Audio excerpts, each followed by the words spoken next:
O Holy Night, Chapter 1. O holy night, the stars are brightly shining. It is the night of the dear Saviour's birth. Long lay the world in sin and error pining, till he appeared, and the soul felt its worth. A thrill of hope, the weary world rejoices, for yonder breaks a new and glorious morn. The Advent season is intended to be one of waiting and longing for the Nativity. People celebrate by gathering with friends and family, sharing meals and stories. They draw close to one another in collective anticipation. However, in our day, the focus of the longing is often much more shallow than it ought to be. This longing is the heritage of a nation fraught with grief over the delay of the Messiah and the return from exile the Israelite people experienced. In the Scriptures is a story of the promise of the return from exile and the coming Messiah.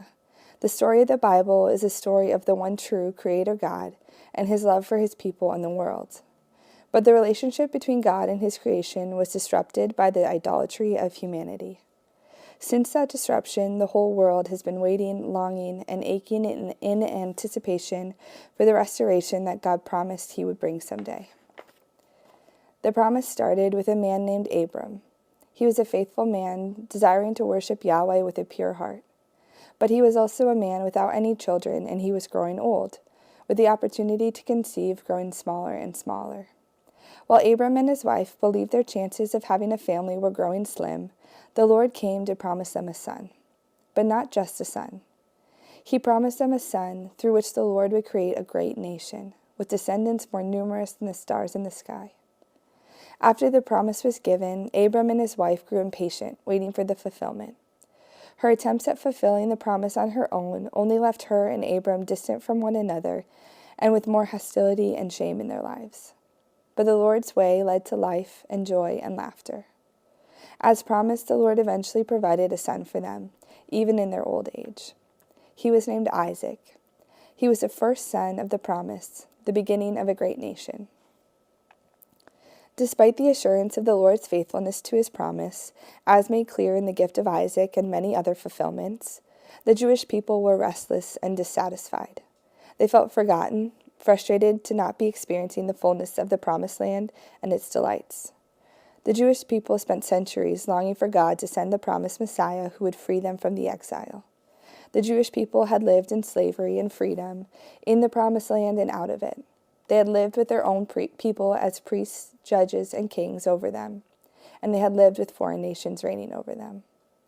They ached for freedom, for vindication from their enemies, for an end to the exile, which included both a return to the promised land as well as their own king and their own temple. The Jewish people knew the ache of Advent long before the Nativity. The Jewish people knew the ache of Advent long before the realization of the promise in full. For generations, the Jewish people repeated their oral history, commanded by God to teach their children always about him. They had festivals, rituals, and stories, all tied up in anticipation of the Messiah. The Jewish people and the rest of the world lay in sin and error pining, aching for the restoration of all things.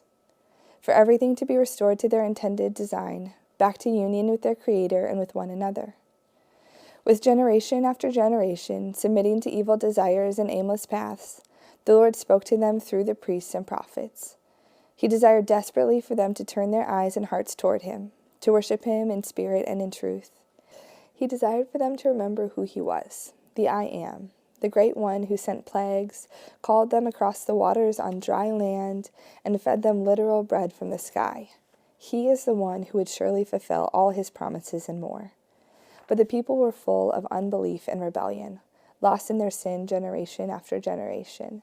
They spent hundreds of years waiting and aching for the day when all of this would be made right by the strong arm of the Father. But then, at last, the promise was fulfilled. The Messiah appeared, resurrecting the failing hope of many and solidifying their faith in Yahweh, the one true God. It was as if this one moment was the quiet response from the Father that he had not forgotten his covenant, even if it would play out quite differently than they expected. The world was weary from generations of living outside of its intended design. The disorder and disunity that had come from living outside of God's intended design left the world in a peril that only the true God could save them from. Humanity was in deep discord, with violence, oppression, and disunity ruling the day. But at that one moment, the Father sent the one who would begin the restoration. In relationship with the Messiah, each soul feels its worth as it begins to function in its intended design. There is a beautiful fullness in life that comes when each individual within the collective group of believers begin to find their place in the family of God, worshiping and serving alongside each other. The world rejoices in the beginning of the promise finally unfolding.